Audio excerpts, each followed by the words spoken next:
Perfect. Perfect. Perfect.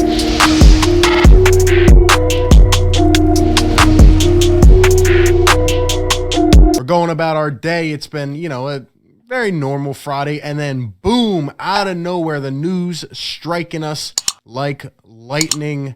This coming out early this morning. And I thought this was going to be like the major bombshell of the day, but it actually was not. Anyway, apparently, according to sources, NBA teams are prepared to ask the NBA to look into possible collusion between James Harden and the Philadelphia 76ers. So first and foremost, man, I see this today and I'm like, come on, bro. What? What are we talking about here? So you're telling me that a rumor that started a couple days ago, pretty much with Kendrick Perkins, okay, a perk bomb, as you guys like to tell me, an NBA rumor started by Kendrick Perkins and then escalating up to Shams and then, other NBA reporters coming in and chiming in on it. That has gotten us to a point now where we're going to talk about collusion 6 months away from the NBA offseason about the Sixers trying to get James Harden, about Michael Rubin and Daryl Morey and this and that. Come on, man. What are we talking about here, man?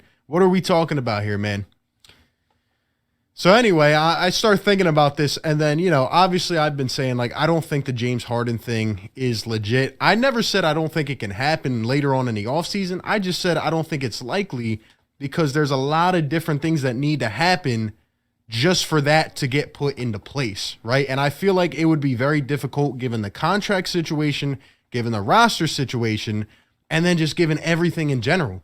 That would be very, very difficult to pull off unless James Harden has his mindset and he's like, I'm going to Philly, it doesn't matter. But then when you think about it, we're halfway into a season. His team is still near the top of the East. I know he's a bit frustrated with how the roster is and Kyrie Irving and stuff, but they're a contender right now. He's playing alongside Kevin Durant when he's healthy.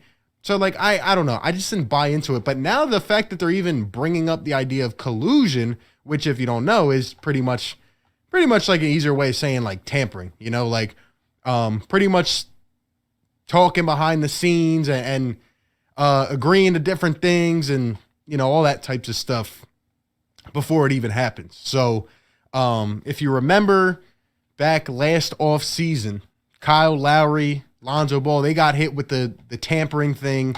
And I know Chicago got hit with a second round pick, I believe it was. I think Miami got fined or something. Whatever it was, those teams got in trouble, but it wasn't until after the fact because those guys were already signed.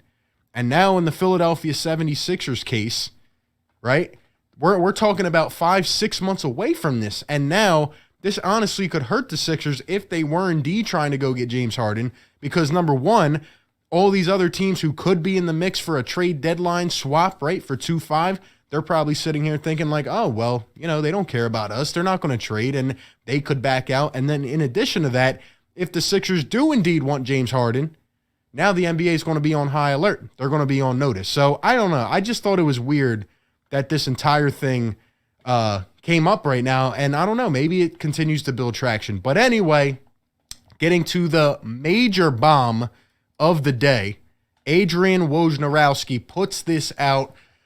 And man, when I saw this, I was like, wow.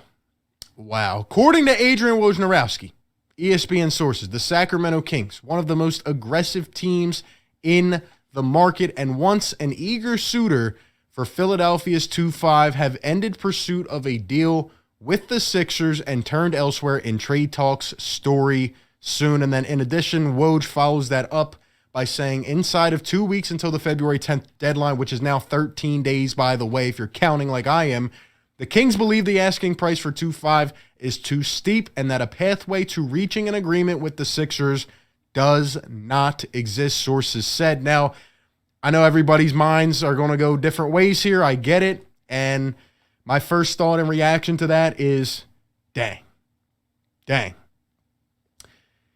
This is a leverage point for the Sixers, man. They need the Kings to still be involved with these deals. And when I first heard that, I said, dang, man. Daryl, you held your card a little bit too long. You held your hand. You should have folded one hand before. You should have came down a little bit. You should have done something because my first thought to this is like the Sixers need the Kings to be engaged. And if you've been tuning in regularly, I don't think that a straight swap with the Kings makes us a championship contender, but I think the Kings are pretty much almost necessary for a 3-team deal. And we need them to be in the mix. Now, I will say this doesn't specify anything about a 3-team deal. And also, Woj has said things before that, have come back opposite, especially last year with Kyle Lowry. So it's not 100% definite. But when Woj puts something out, like I've been saying, I'm going to believe it more likely than not over some of these other guys. And when Woj puts it out, I think that we get to a point where it's like, all right, this at least has some substance. And the Sacramento Kings obviously are out here losing by 53 points, and they're putting up 75 in a game. And now I guess they're at a point where Daryl Morey's been asking for Tyrese Halliburton and 3 first-round picks, or De'Aaron Fox and Halliburton and Harrison Barnes and Buddy, like whatever he's asking for. I think Daryl Morey's just set on the same mindset he has had the entire time, the one that he told us on the radio, which is, you know what? I want an all-star in return. I want a guy who is a premier player that can take us to the promised land with Joel Embiid. And honestly, I don't think Daryl Morey believes the Kings have that, which is why on the radio he said a top 40 player instead of a top 30. But I do think the Kings are necessary to a 3-team trade that would work out in our favor. And I think Daryl's going to have to negotiate. Now, he could come down. The Kings and them could re-engage in talks, right? But the Kings do have other suitors. They have interest. And I think it's going to be very interesting. And just seeing that, man, it was like, wow. Like, that was our first Woj bomb leading up to all of this. And it's like, come on, Daryl. Daryl, you got to play this smart, man. You got to play this smart. I do think it could be a leverage pitch, though. And taking all this aback, at the end of the day, Daryl Morey can really decide what he wants to do. But now with this whole James Harden thing and relating it all back to each other, it's a bit worrisome. If the NBA starts to do their little investigation or whatever, and they're talking about collusion and this, I mean, if we don't trade this man at the deadline, and from what I'm seeing here, like the Kings, if they truly are, like, let's say hypothetically, they are out now of the trade talks, of the trade situation, who else is going to move the needle for Daryl Morey in the next 13 days? Because James Harden's not getting traded at the deadline. Woj said that himself the other day. Who else is going to move the needle? I don't think it's anybody. And then I think at that point, we might have to hold on to the man. And I don't know. I'm not feeling good about that in that aspect. But this all could be talks, and there's a lot to discuss. Also, another point to mention, today a report came out as well that the Sixers made an offer to the Atlanta Hawks. I don't know how legit this is, but 2-5 and Tobias Harris in exchange for John Collins, Bogdan Bogdanovic, and 3 first-round picks. And the Hawks said no. I mean, I wouldn't put it past Daryl Morey that this is the kind of return he is asking for at this point. And I also want to read off 2 quick quotes from Adrian Wojnarowski. I listened to him on NBA Today. Here's what he had to say about the situation. Number 1, quote, "I still think they will be engaged in talks with until the trade deadline, but we know that the player they want is James Harden. However, it is not Harden or bust." And here's quote number 2.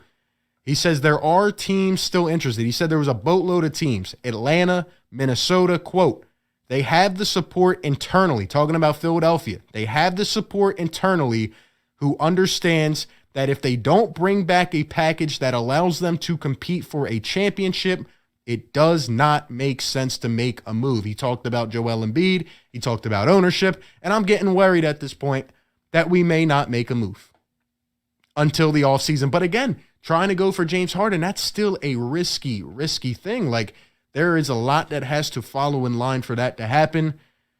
And I don't know, man. I don't know. There is going to be a lot of rumors heating up the next couple weeks. We are in for a whirlwind of news. Like, this will probably be the craziest trade deadline that anybody here ever, witnesses, ever goes through. I want to say one more thing, okay? Daryl Morey is going to get a lot of criticism if he does not make a move at the trade deadline. I've said that myself. But what I will say, Sixers Nation, is that we need to just relax and give the guy a chance over the next 13 days. I personally will not begin raking this man through the coals. He has been hand-tied this entire time. I still think that, he's messing up a little bit here by whatever, cutting ties with the Kings or not engaging with them or letting them go. But I'm going to give him the next 13 days and see how he upgrades this roster. He knows his team has to get a little bit better, at least in a few different areas, honestly. So all I can preach right now, and it's crazy that I'm the one doing this, but preach the patience. We just got to wait and see what happens. Because honestly, we hear this, we hear that. We've been hearing things for the last 7 months. I don't know what's going to happen. But I'm going to trust in Daryl Morey up until February 10th. If he doesn't make a move, I'm going to have some strong criticism. Perfect.